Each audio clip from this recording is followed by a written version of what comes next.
Hey folks, man, this is Monk, and we are back with another episode of Classic Cinematics. We're joined as always with my co-host, we got Bobby Blockbuster. Yo, yo, yo! Yeah, folks, man, today we got a special film, man. This is coming from the late 90s, 1999. It came out in July.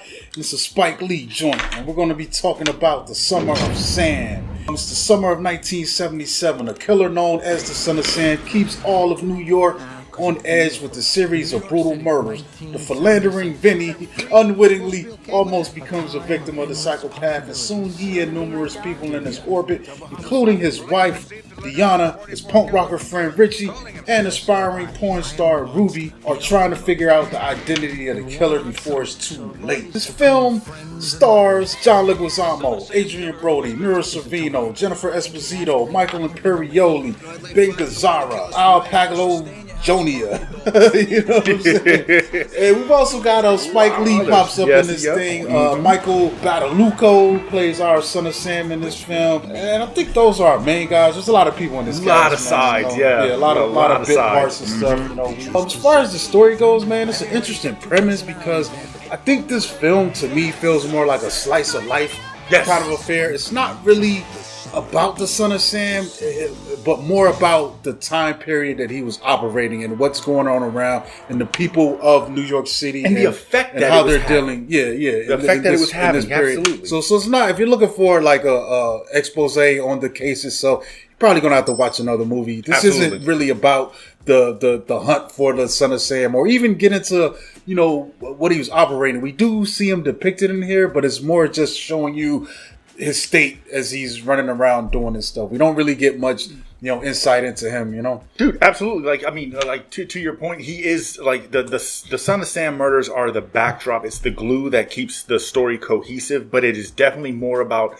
the community, the effect that he's having on the community, and ultimately how his evil doings are bringing the evil out of others with their paranoia, with their fear, with them trying to figure out who the killer actually is. You know what I'm saying? And the great lengths that they'll go to try to find out, who he is. But then also what kind of gives it that realistic feel and the natural element that's based on true events feel that this film really pushes is it also revolves around the heat wave in 1977, the massive blackout, and the Yankees winning season that year. They're making a playoff push, championship run. Yeah, but one thing that I do like, saying all that to say this, is I love the like time machine effect that this film gives. It pulls us right into the era, right into New York in 1977 with the music, with the fashion, with the dialogue, and this whole like sex, drugs, rock and roll kind of mindset that was kind of... It's cool, like I said, the slice of life, like I love that aspect. Like you said, this isn't what we normally expect from Spike Lee, but I feel like his touch is all over this. The way he depicts New York City, the way he depicts the people in it, like it's there. Like his ID, his DNA is all over this thing. But I do love the fact it almost feels like a, you got your coming of age film that usually deals with younger people, but these would be the people. Right, this will be the movie that takes place after that coming of age film. This is like, we're still getting characters that are going on into their adult lives and just growing. Especially, I think Brody's character, man, really is crazy because it gives us an insight into a guy that's just, he's exploring the punk rocker culture and the lifestyle and the music, but also doing things that are looked down upon at that time or not understood. You know what I'm saying? Because he was so abstract, like with this punk rock lifestyle. I mean, when we first meet Brody, like he comes back from wherever he was. It wasn't London, but he's wearing like the British flag. He fully embraced it, but by him fully embracing it, also the people around him that he grew up with had the complete opposite effect. Like they were like, "Man, stop talking like that. Stop acting like that. You're embarrassing us. We don't like that. We don't like you. You're, it's weird." You know what I'm saying? It's crazy because you've got a lot of countercultures that were kind of getting in the motion at this time period, but also at the same time, it's a really conservative era where, like, if you did anything that was out of the norm, you were kind of looked at as an outcast and cast aside. And it's crazy how his friends essentially turn on him, except John Vinny. Leguizamo. But eventually he gets swept up into the wave of it too, man. And it's funny that you say like it's pretty much like a you play between the lines in this era with especially with all the judgmental mindsets that were going on, because John Leguizamo, his character Vinny, he is a walking contradiction of himself, because like he's very religious, and he talks about how much he loves his wife and he wants to be this good man, but he is also cheating with almost every woman that he encounters. Serially. Yes. I mean, all kinds of things. In his mind, he's saying, oh, well, it would be a sin for me to do these explicit sexual acts with my wife, so I do them with other women, so I don't have to disrespect my wife, and it makes me look better in the eyes of God. Like, the way that he convinces himself that his wrongdoings are right is just insane. With that also shines heavy light on Maria Sorvino as his wife, Diona, because she also kills it. You know what I'm saying? As the unsuspecting wife who just loves her man and wants to try and find ways to make the marriage work. And she feels like she's failing as a wife because she knows that her husband's unsatisfied and can't understand why. Yeah, he's a mess, man. Another character, back to Brody's character, man.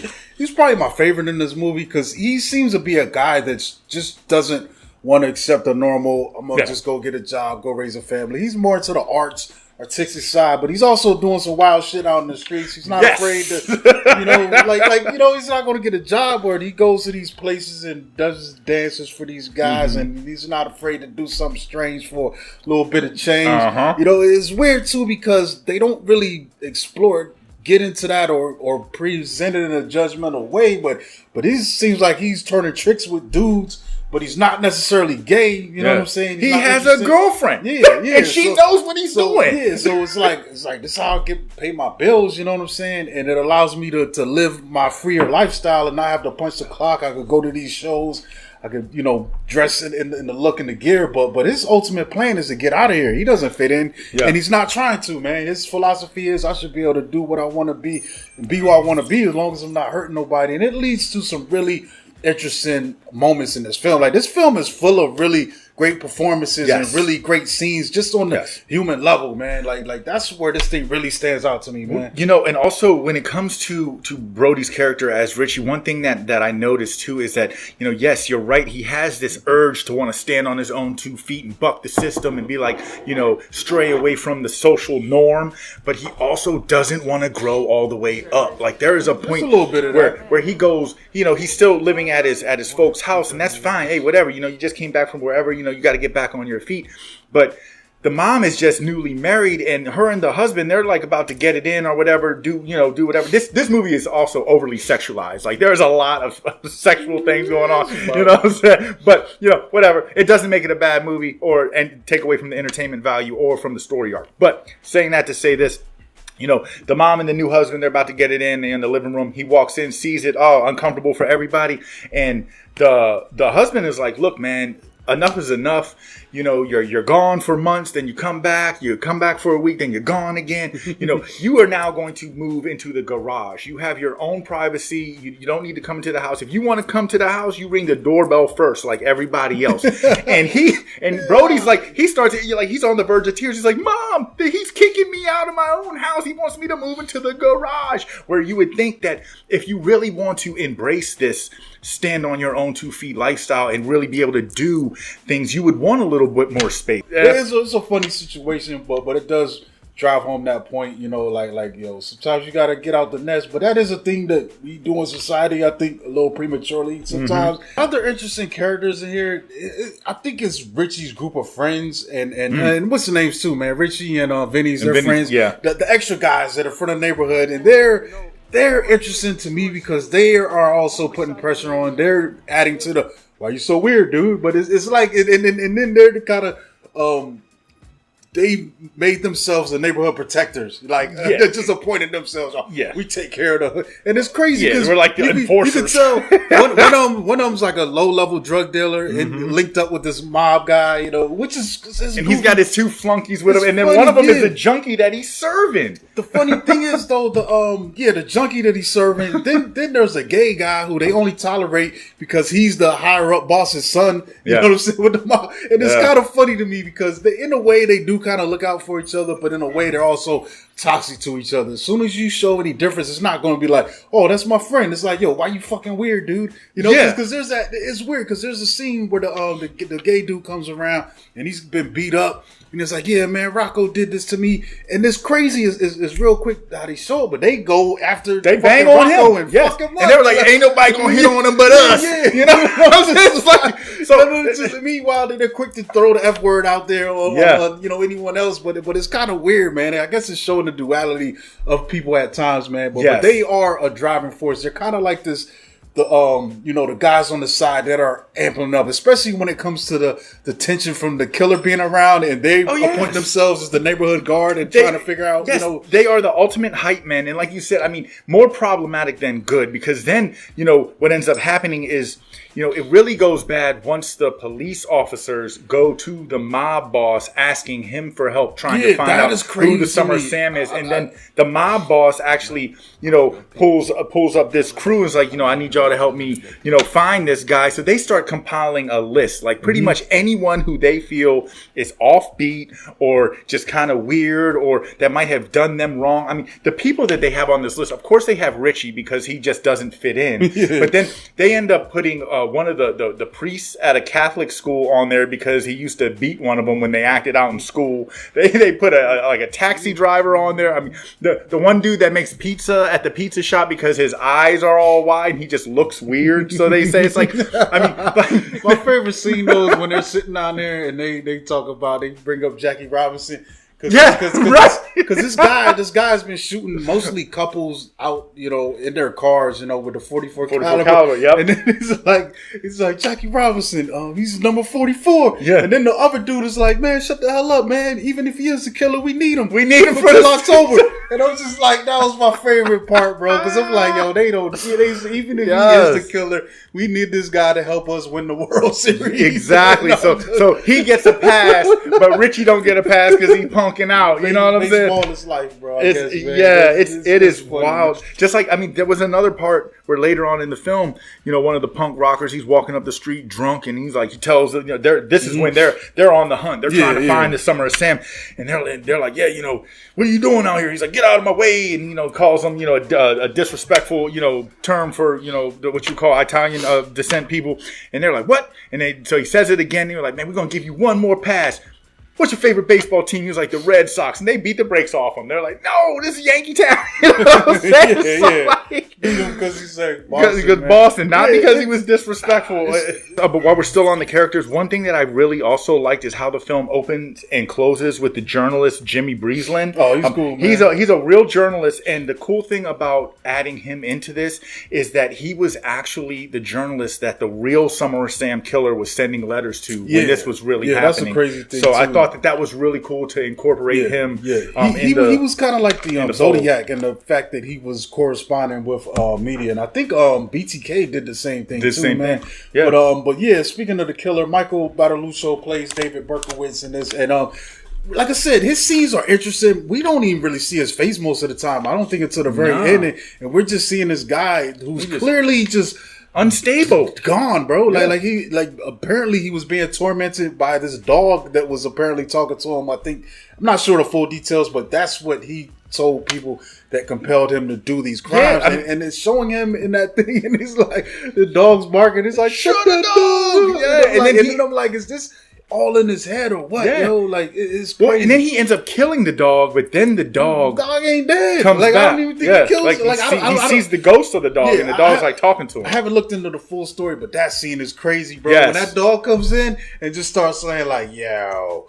Yeah, I'm like, the way they have the mouth moving. But then I was like, this is crazy, Spike. What are you doing? Yeah, you could really see that he was totally unhinged because there was also a part where he like punches a hole in the wall and then writes this like this monologue around the hole. It's like, yeah, my name is so and so. I live in this hole, and it's like just. I mean, he was totally gone, off his rocker. Like, he's definitely totally like off his a rocker. mental health case that slipped through the cracks. And like Definitely. I didn't take the time to look into the case fully, but he was one of them ones that was just like out there, bro. Yeah, just nuts, man. But one thing that really stands out about this film too is the set pieces. I mean, it, like I said, when we first started the show, it really pulls you into this area of the Bronx, this small Italian, dominant town, or part of the Bronx in New York in '77. I mean, Spike Lee, if anyone can bring you to New York, Spike Lee does it like one of the best ways possible. Yeah, the setting is great in this, man. It captures the look and feel of it,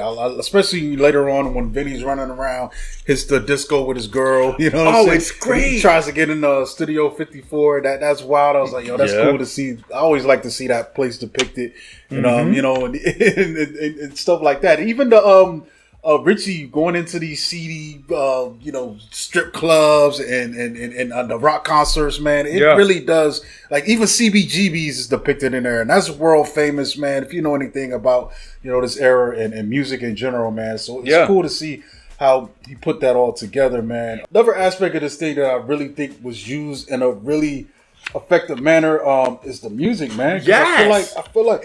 Excuse me. Like it's almost like Tarantino at times, where the music can be a character in itself, and this thing is just full of bangers from that era, bro. And you just like, wow. I mean, like, it starts out got the Boogie Nights joint, but the one song that I love the montage when they have the Who's Baba O'Reilly playing. This was actually the first film that ever played that song, and Spike Lee had to contact one of the members of the Who, the main member or something, to actually get permission for the rights to use the song in this. You know what I'm saying? Because I mean, it was one of the front running songs. I mean, Adrian Brody has a whole rock out sesh to it. You know what I'm saying? They play almost the whole song, which I thought that was really dope. But then it also it gives us a smorgasbord of music from the time, like, as disco was kind of coming to an end, but it was still, prevalent in the dance club scenes. But then, you get your punk rock music as well on top of just the 70s pop songs that were happening, and how,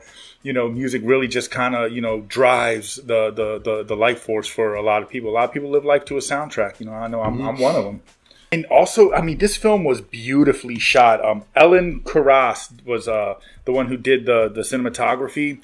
And I mean, my goodness, like, you can't ask for much more. Like the way, the certain angles take place, and especially, like you said, like that one part in the beginning. I love that dance shot, because they come into the full club and everything, got Boogie Nights playing, and they start dancing, but then it's like everybody in the club just disappears, and it just shows them kind of grooving out. It really gives that sense, like, that sometimes when you are in that moment, you know what I'm saying, regardless to how crowded the room is, if the moment is right, you only feel like you are with the person that you are with, you know what I'm saying, regardless to what you're doing. And that really, it was visually appealing.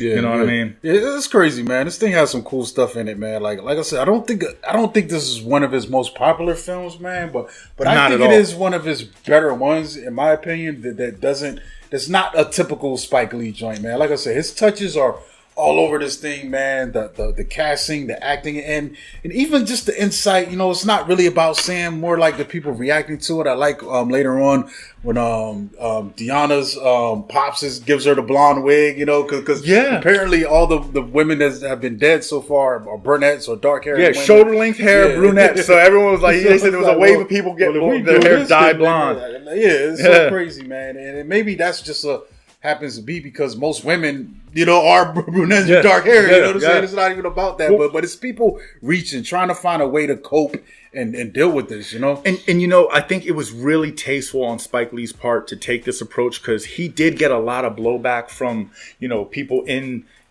this area, because some of them were family members or friends of the victims, and they were like, man, we do not want a movie glorifying this killer and what he did, and what I'm saying, like, we don't want that. We don't want to reopen the wound, so to speak. So like him taking this approach, it was the only way that this film really would work, but it's still, it underwhelmed in the box office. I mean, off of a $22 million budget, it only pulled back $19.3 million. So it did take a little bit of a hit, but at the same time, this one kind of falls into that, like, you know, that cult classic kind of range, because it does have a fan base. There are people that do really appreciate this movie for what it brings to the table and how it is kind of like super stylized and very organic and authentic to the time. You know what I'm saying? And this was the first Spike Lee film where he kind of really strayed away from what we were getting used to seeing from his films at this, you know, at this time. You know what I mean? Yeah, and I think he did a good job. It's not really, like I said, it's not a film about that killer, man. It's not. When we do see him, it's just like, all right, but it's more about being in the midst of this going on. It's more of a background stuff. It's almost like it's like a zombie film where it's like, it's not really about the zombies. They're just the event that's going on in the background for our characters to react to. It's more about survival. Yeah, definitely up there, man. I recommend if you haven't seen it, you know. I'm with you. Does have a high level of rewatchability. And like I said, when it comes to like Spike Lee films, this was the one that kind of set the tone, that kind of opened the Pandora's box for him to start giving different styles of films. Like one of my personal favorites is the 25th Hour with Edward Norton starring, and that was the first time I ever heard my man from The Wire say "she." That's the movie where he does that. So you know, but I feel like if a film like this wasn't made, all of the other ones might not have had the effect that they had. You know what I mean? So yeah, definitely, I would check this one out. It is a cool watch. It plays fast, and it's like I said, it's a time capsule film. It will transport you into 1977 in the Bronx. You will feel like you are right there, a fly on the wall. Yeah, definitely, man. But I think that's it, folks. We can wrap this up, man. You can check us out at Classic Cinematics on Instagram. Make sure you like, subscribe, share this video with your friends, and we're going to be back for more, folks, really soon. really soon. And as always, this is Bobby Blockbuster, and you can catch me on the next show. Did you do an outro? Yeah, catch me at Monkey Blood on Twitter and Instagram. All right, folks, we out of here. Peace.